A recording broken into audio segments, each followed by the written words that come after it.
Assalamualaikum warahmatullahi wabarakatuh.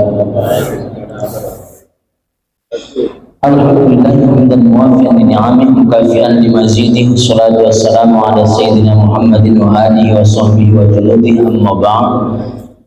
Ikhwan kiram hadirin jamaah salat maghrib yang dimuliakan oleh Allah Subhanahu wa taala. Kita masih membahas tentang mustahil bagi Allah, lawan dari qudrah dan iradah. Kemarin sudah kita bahas, insya Allah ini kita bahas lagi dalam pertemuan yang terakhir. Qudrah artinya kekuasaan, memiliki kekuatan. Kalau dalam bahasa yang simpel kita katakan qudrah ini kuasa. Lawannya ajuz, lemah. Lawannya adalah lemah. Sedangkan iradah itu artinya berkehendak, memiliki kemerdekaan untuk melakukan sesuatu. Itu makna dari iradah. Sedangkan lawannya adalah karohah, melakukan dengan terpaksa. Nanti selain karohah ada lagi lawan-lawan atau kemustahilan dari lawan iradah tersebut. Di dalam qudrah disebutkan wa kadza yastahilu alaihi al-ajzu an mungkinin ma. Demikian pula mustahil atas Allah Subhanahu wa taala memiliki kelemahan an mungkinin ma, dari segala yang mungkin apa saja. Jadi begini, kita ini mungkin, maksudnya apa? Bisa jadi kita ini ada, bisa jadi kita ini tidak ada. Sedangkan Allah itu wajibul wujud, wajib adanya. Kalau kita mungkinul wujud, kita ini mungkinul wujud. Bisa jadi kita ini ada, bisa jadi tidak ada. Kalau Allah kehendaki kita ini ada, adalah kita. Kalau Allah kehendaki kita ini tidak ada, maka kita tidak ada. Tetapi bagi Allah itu wajib wujud. Allah itu wajib adanya. Nah, karena itu disebutkan mustahil bagi Allah ada kelemahan dari setiap yang mungkin, dari setiap yang diciptakan oleh Allah. Tidak mungkin Allah itu lemah. Mana mungkin? Di satu sisi Allah bersifat qudrah, kuasa, tetapi di sisi lain Allah bersifat lemah. Ini kan berbeda. Dua hal yang saling bertentangan, dua hal yang saling berlawanan. Di dalam surah Al-Mulk disebutkan, a'udzubillahi minasyaitonirrajim, bismillahirrahmanirrahim. Tabarakalladzi biyadihil mulku. Nah, di situ ada kata-kata biyadihil mulku. Tabarakalladzi, maha suci Allah. Tabarakalladzi biyadihil mulku. Di dalam kekuasaannya lah, di dalam genggamannya lah, al-mulku. Jadi nanti di dalam tafsir jalan lain ditafsirkan al-mulku adalah as-sultanu wal qudratu, kekuasaan dan kekuatan. As-sultanu wal qudratu, setiap sultan, penguasa pasti punya kekuatan. Itu pasti, tak mungkin ada penguasa yang tak punya kekuatan. Firaun, dia penguasa, pasti punya kekuatan. Kekuatan ini dari mana?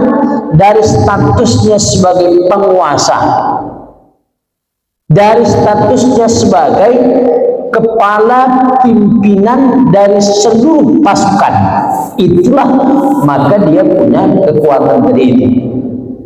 pasukannya punya daerah. Daerah mana? Daerah yang ditaklukkan. Itulah daerah kekuasaan. Maka Fir'aun dia punya kekuatan, dia punya kekuasaan. Kekuatan dia punya, kekuasaan dia punya. Makanya kalau orang sudah punya dua ini, kekuatan dan kekuasaan, biasanya kalau dia tidak memiliki sifat tawadhu, rendah diri, pasti orangnya sombong. Pasti. Kalau dia punya kekuatan, punya kekuasaan, punya. Kalau dia tidak memiliki sifat tawadhu, rendah diri, pasti sombong. Fir'aun misalnya punya dua ini, dia sombong jelas, sampai dia mengatakan ana rabbukumul a'la, aku ini Tuhan yang paling tinggi. Itu pada saat dia punya as-sultan wal qudrah, pada saat dia punya kekuasaan dan kekuatan. Tapi ketika dia tidak memiliki lagi kekuatan dan kekuasaan, bahkan jatuh pada titik nol, titik zero namanya. Kalau anak modern namanya titik zero, titik nol. Apa yang dia katakan? Amantu bi Rabbi Musa wa Harun. Aku beriman kepada Tuhan Musa dan Harun. Pada saat dia ditenggelamkan oleh Allah di Laut Merah, tidak punya lagi kekuatan apa yang dia miliki, tidak ada. Kekuasaan apa? Udah hilang. Pasukannya sudah pura-pura di Laut Merah. Ketika pasukannya tidak ada lagi, otomatis kekuasaan juga tidak ada. Jadi kekuatan itu yang menjadi poros utamanya. Ketika kekuatannya hilang, kekuasaan juga tidak ada. Kan begitu. Nah, ini berbeda dengan Allah Subhanahu wa Ta'ala.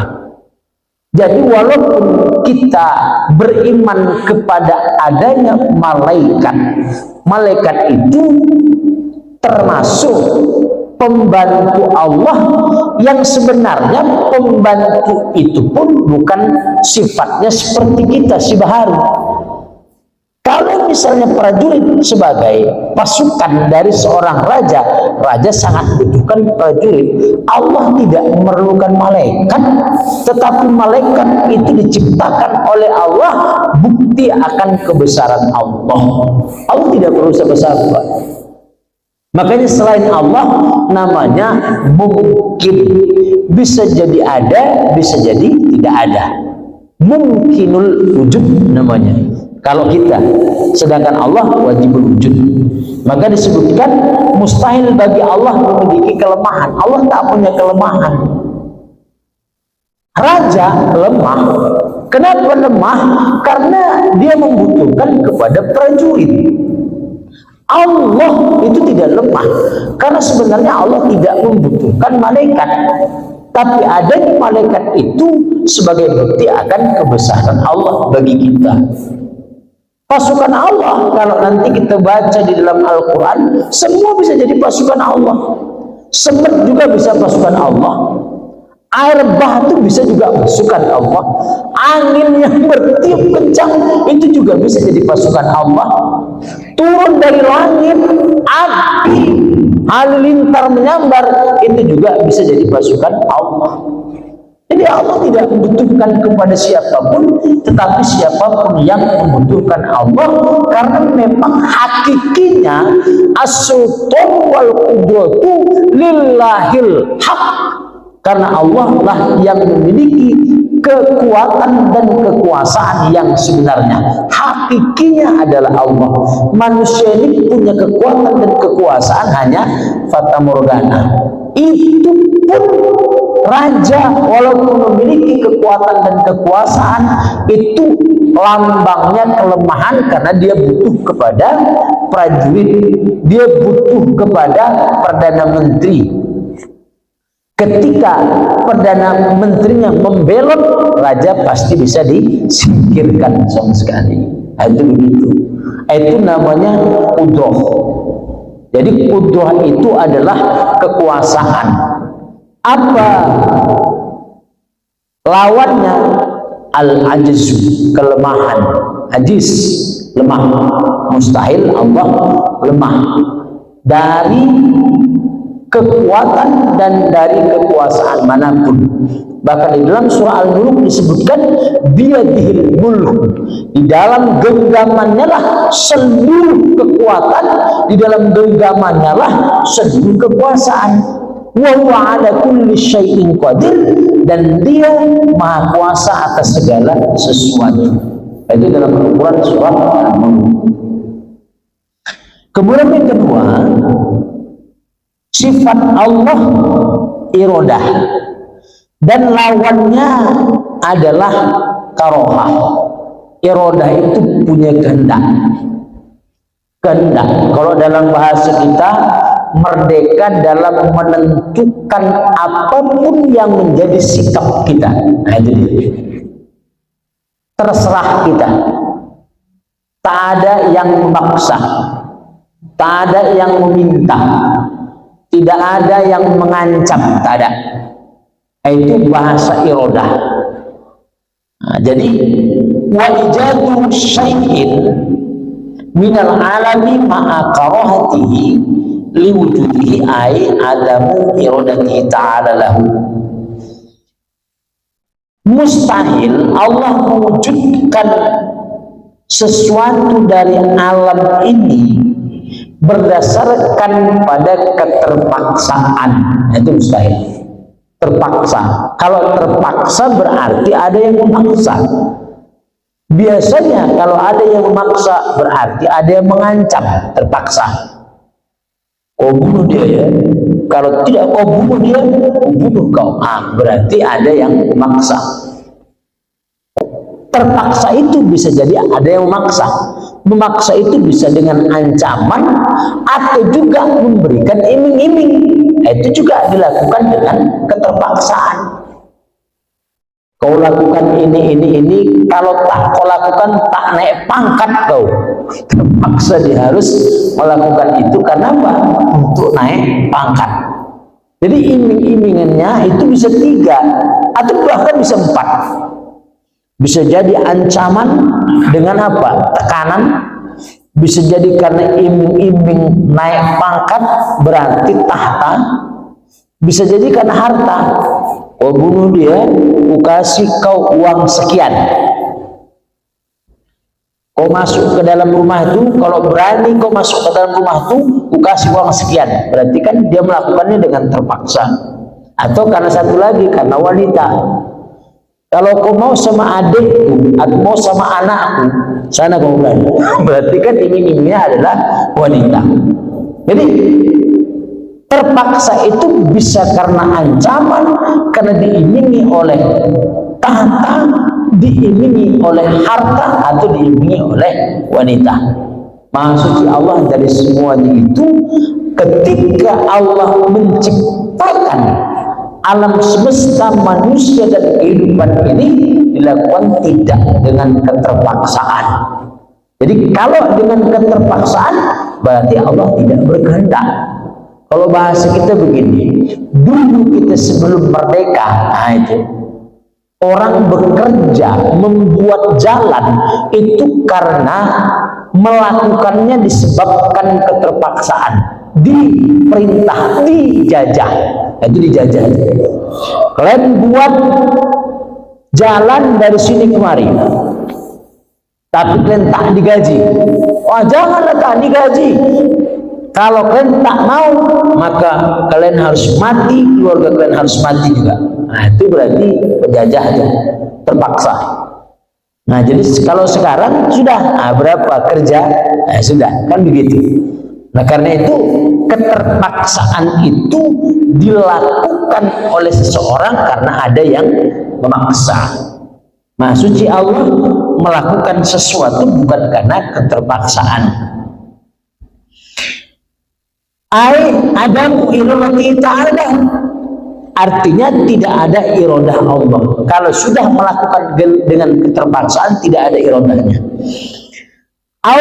Ma'adhuli, atau ketika Allah melakukan penciptaan terhadap manusia, alam semesta dan kehidupan itu dalam keadaan linglung. Ini naudzubillah, linglung, ghaflat, atau dalam keadaan lupa. Ini beda nih. Linglung dengan lupanya agak beda nih. Kalau linglung, bahasa linglung ini. Misalnya ada satu barang nih di sini. Nih barang itu.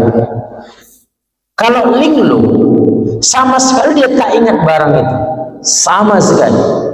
Dia sudah meletakkannya di sini, tak tahu, atau bahkan dia tak tahu lagi kalau itu barang dia. Nah, itu linglung namanya itu. Diambil orang pun dia santai aja, diam. Kalau lupa, barang itu masih diingat dia. Aduh, di mana barangku tadi ya? Di sana. Oh iya. Oh, barang itu kalau diambil orang tahu itu barangku tadi kuletakkan di sini, lupa ku ambil. Itu kalau lupa. Itu bedanya linglung dengan lupa. Kalau linglung itu agak-agak apa ya, setengah teleng.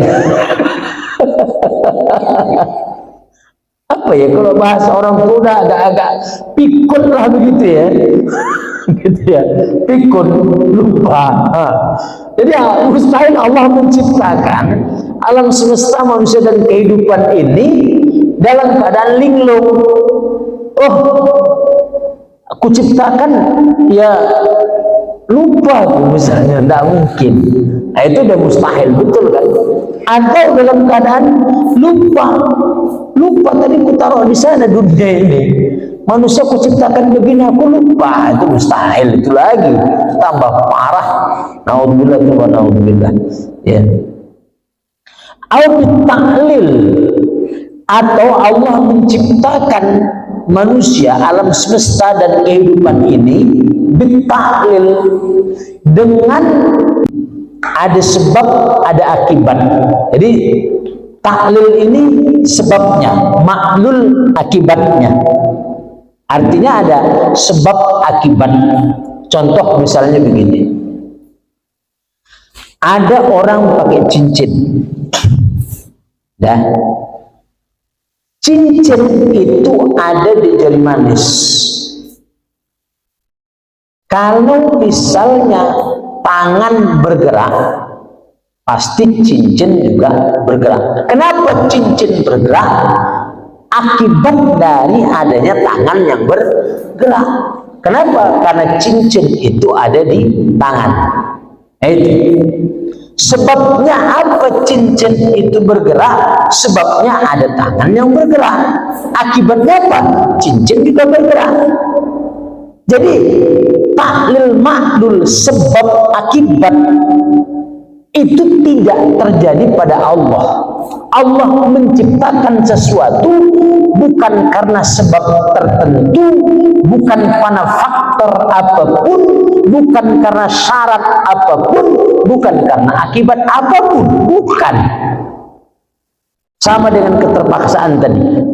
Keterpaksaan itu apa? Akibat dipaksa. Akibat dipaksa, muncullah keterpaksaan. Jadi muncul sebab dan akibat. Itu namanya taklil maklul. Tidak mungkin Allah menciptakan segala sesuatu ini, contoh, karena permohonan dari seseorang misalnya. Permohonan dari makhluk tertentu. Walaupun itu permohonan bentuknya, kemudian muncullah alam semesta ini, permohonan itu adalah sebab, ya kan? Akibatnya ada dunia ini. Kenapa adanya dunia ini? Karena adanya sebab, tidak mungkin. Kalau itu yang terjadi, maka Allah tidak memiliki iradah, atau Allah tidak memiliki kehendak. Kenapa? Karena munculnya alam semesta, manusia dan kehidupan ini akibat dari permohonan. Nah, itu tidak mungkin. Nah, itu mustahil. Nah, jadi begitu. Jadi dunia ini akibat, enggak mungkin. Dunia ini sebab, tidak mungkin juga. Gitu. Ini memang semata-mata iradah Allah. Nah, itu namanya taklil. Kemudian Bitabai, adanya manusia alam semesta dan kehidupan itu karena tabiat atau matbuk, sama persis sebab dan akibat, karakter. Orang marah biasa mengeluarkan kata-kata yang tidak baik biasanya. Bahasa marah kan berbeda. Kalau marah kan beda dengan tidak marah. Bahasa marah itu macam-macam. Bisa muncul kata-kata kurang ajar, bisa muncul awas kok ya. Itu marah. Berbeda dengan orang yang tidak marah. Apalagi orang yang senyum. Kata-katanya pasti berbeda. Berbeda lagi dengan orang yang sedih. Nah, itu berbeda. Sedih, pasti dia akan mengeluarkan kata-kata yang memunculkan kesedihan. Kenapa kok sedih? Karakter sedih memunculkan kata-kata sedih. Tidak mungkin kan sedih itu munculkan kata-kata tidak sedih. Apalagi marah dan sedih dan senyum itu wajahnya berbeda. Tidak mungkin kemudian orang marah wajahnya itu nangis. Nggak mungkin, beda kan? Marah wajahnya beda, senyum wajahnya beda, sedih wajahnya beda, yang keluar dari kata-katanya pun beda. Ini namanya at-taba'u wal matbu' namanya. Ada karakter dan ada yang keluar dari karakter tersebut. Gitu. Sama dengan misalnya api. Apa yang dikeluarkan api? Panas. Pasti panas. Apa yang dikeluarkan air? Dingin. Kan begitu. Air ini bisa menghilangkan dahaga. Nah, kita coba. Bismillahirrahmanirrahim.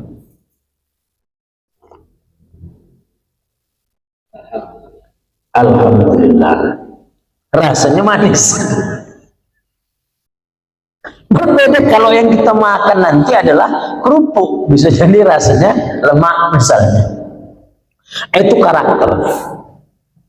Tidak mungkin Allah Subhanahu wa Ta'ala menciptakan dunia ini berdasarkan karakternya tertentu. Tidak mungkin. Gitu ya. Kenapa?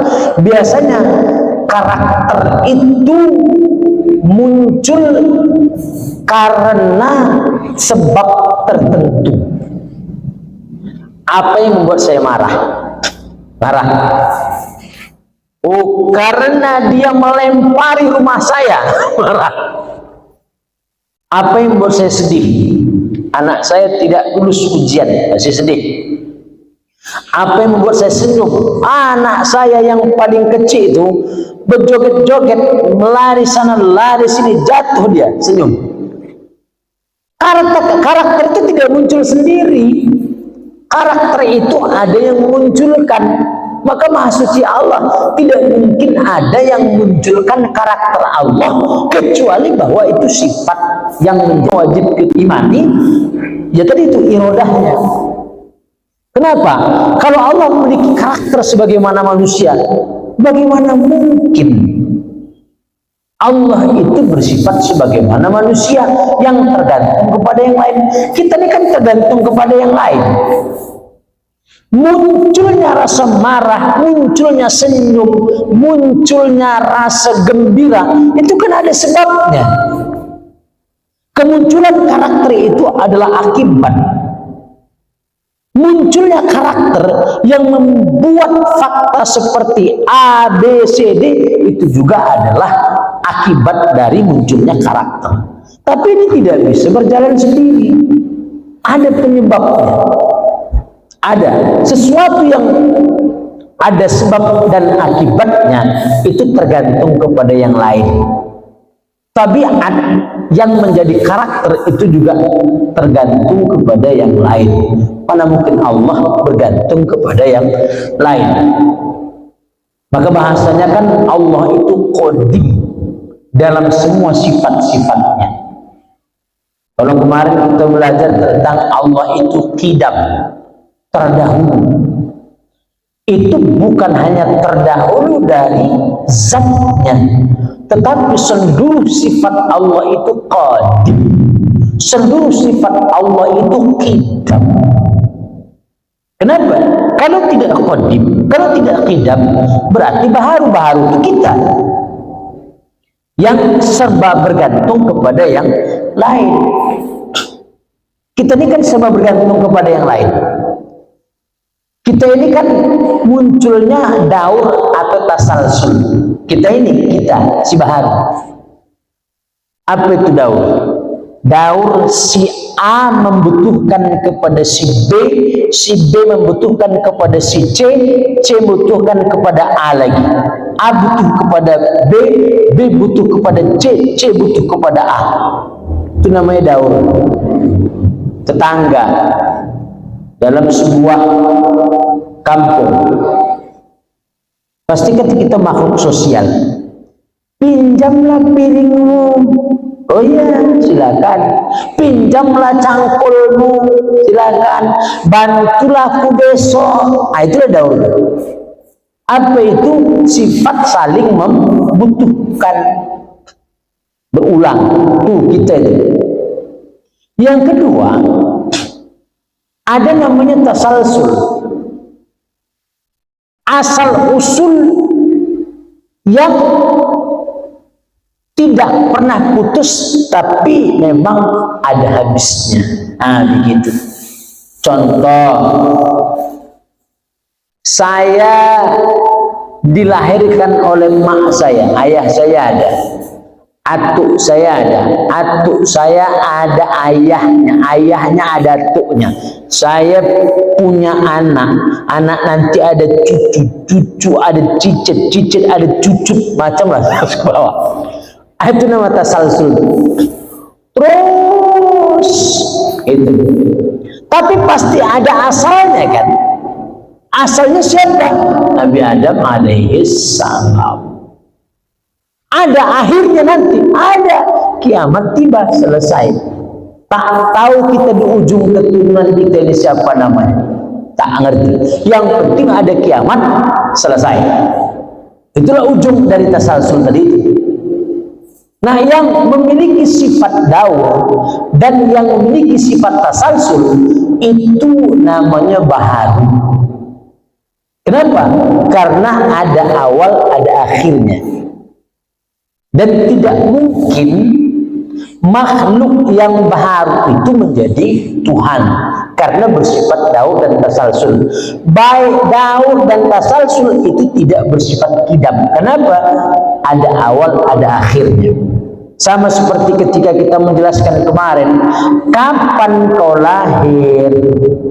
Tanggal 28 Maret 1978 misalnya nih.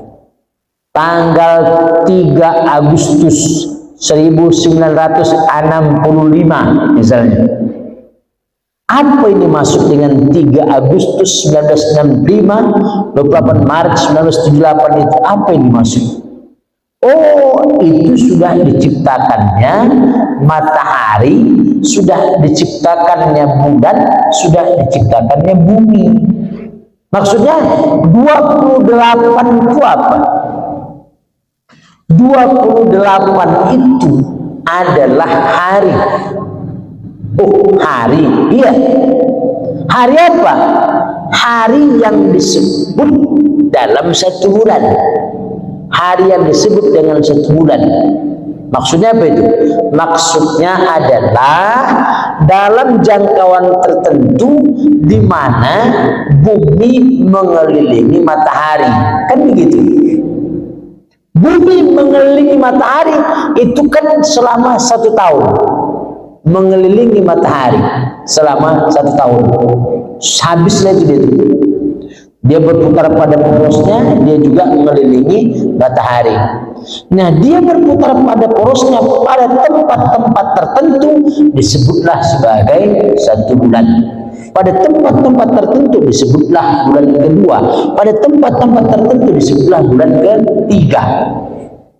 Sehingga tanggal itu ditetapkan berdasarkan pada matahari, bumi mengelilingi matahari. Itulah munculnya kata-kata 28 Maret. Kalau misalnya 1965 atau 1978 itu apa? Oh, itu berdasarkan katanya, itu berdasarkan pada sejarah Nabi Isa dilahirkan. Nah, kan begitu kan? Makanya kalau kita pakai tahunnya adalah tahun matahari, Januari, Februari, Maret, itu tahunnya disebut pada saat Nabi Isa dilahirkan sampai sekarang. Berarti kalau sekarang 2023, berarti Nabi Isa dilahirkan sampai sekarang sudah 2023. Di 2023 ya. Tahun 2023 sudah sekarang, dan Nabi Isa dilahirkan. Itu berarti beda kalau kita pakai misalnya tahun Arab Qamariyah, mulai dari Muharram, Safar, Rabiul Awal, itu adalah perputaran bulan ke bumi, kan begitu, bulan ke bumi, jalan putaran bulan ke bumi. Nah, disitulah ada Muharram, Safar, Rabiul Awal, Rabiul Akhir, putarannya begitu, satu bulan, nanti di tempat tertentu satu bulan. Nah, itu. Nah, kalau kemarin 1445 Hijriah, nah kemarin kapan? Mulai dari Nabi Muhammad SAW hijrah dari Mekah ke Madinah. Berarti tanda-tanda yang disebutkan pada tanggal, pada bulan, pada tahun itu adalah ketika si baharu sudah diciptakan seluruhnya oleh Allah. Sebelum ada dunia ini, sebelum ada matahari, sebelum ada bulan, sebelum ada bumi misalnya. Pakai apa? Menandakannya yang belum ada apa-apa, cuma ada wajah Allah Subhanahu wa ta'ala. Makanya Allah Subhanahu wa ta'ala disebut qadim atau qidam, terdahulu, baik zat maupun sifatnya yang tidak sama dengan kita si baharu ini. Karena itu maka sifat daur dan tasalsul itu hanya ada pada manusia. Sehingga kalau kita bahas iradah Allah Subhanahu wa ta'ala, dari sisi Allah menciptakan alam semesta, manusia dan kehidupan itu tidak menggunakan sebab akibat, tidak menggunakan tabiat dan karakternya, tidak. Karena keduanya itu pasti nanti bertentangan dengan sifat iradah. Kalau sifat iradah ini bahasanya begini, bahasa sederhananya, pokoknya tidak dipaksa, tidak ditentukan, tidak bergantung dengan apapun, itulah bahasa iradah. Karena itu kemustahilannya pada iradah itu bisa karohah, terpaksa. Kemustahilannya itu bisa karena menciptakan karena kelinglungan, kemustahilannya itu menciptakan karena lupa, kemustahilannya itu menciptakan karena sebab akibat atau tabiat dan karakternya. Nah, cuma nanti yang tertera di dalam sifat 20 dan mustahilnya itu adalah karohah. Apa lawan dari iradah? Adalah karohah, terpaksa. Sama dengan apa lawan dari kudroh tadi itu? Kudroh lawannya adalah al-ajzu, kelemahan. Ada mustahil kan? Jadi satu kuasa, satu lemah. Tidak mungkin ada satu zat dalam satu waktu punya kuasa, punya kelemahan. Tidak mungkin. Dan sampai kapanpun Allah tidak memiliki kelemahan. Jadi kalau dalam bahasa kita, baik dari sisi kekuasaannya secara umum, entah di dunia mana kita pun tak tahu, atau dari sisi zatnya. Kalau kita kan jelas punya kelemahan, zat kita punya kelemahan. Apa kelemahannya? Banyak. Kita kadang bisa lupa, apalagi kalau sudah tua, pikun, linglung, mata pun sudah mulai kabur, pipi sudah mulai mengendur, kan gitu kan, gigi sudah satu-satu mundur, makanan sudah bubur, alamat masuk dalam kubur, itu kalau kita kan sudah lemah semuanya, sudah tak ada lagi, tanda-tanda itu sudah banyak, sudah. Nah itu. Nah kemudian yang kedua berkaitan dengan iradah tadi itu. Kehendak Allah artinya tidak ada yang memaksa atau apapun, siapapun atau apapun yang memaksa keirodahan Allah, kehendak dari Allah. Allah menciptakan alam semesta, manusia dan kehidupan ini atas kehendaknya sendiri, bukan karena paksaan, bukan karena iming-iming, bukan karena karakter tertentu, bukan karena sebuah akibat tertentu, karena semuanya itu pasti bergantung kepada yang lain. Tapi karena irodah tidak bergantung dengan siapapun, tidak dapat iming-iming atau ancaman dari siapapun, atau karena apapun juga. Mungkin itu yang dapat saya sampaikan berkaitan dengan kudroh dan irodah Allah. Ini untuk menyempurnakan apa yang sudah kita jelaskan pada bulan yang lalu, karena sudah sebulan yang lalu baru masuk lagi. Itu insya Allah nanti kita terus mungkin ngaji tauhidnya ini malam Rabu minggu ke-1 dan malam Rabu minggu ketiga ini, malam Rabu minggu ketiga ini. Baik, itulah mungkin insya Allah nanti kita masuk pada sifat mustahil bagi Allah. Lawan dari ilmu adalah jahlun atau bodoh. Insya Allah nanti dua datang kita sampaikan berkaitan dengan persoalan itu. Bismillahirrahmanirrahim. Allahumma alimna ma jahilna wa dzakirna ma nasina wa anfa'na bima 'allamtana ya Allah ya arhamar rahimin. Allahumma faqihna fid din, Allahumma faqihna fid din, Allahumma faqihna fid din wa mujibad du'a as-sa'ilin. Wassalamualaikum warahmatullahi wabarakatuh. Assalamualaikum warahmatullahi wabarakatuh.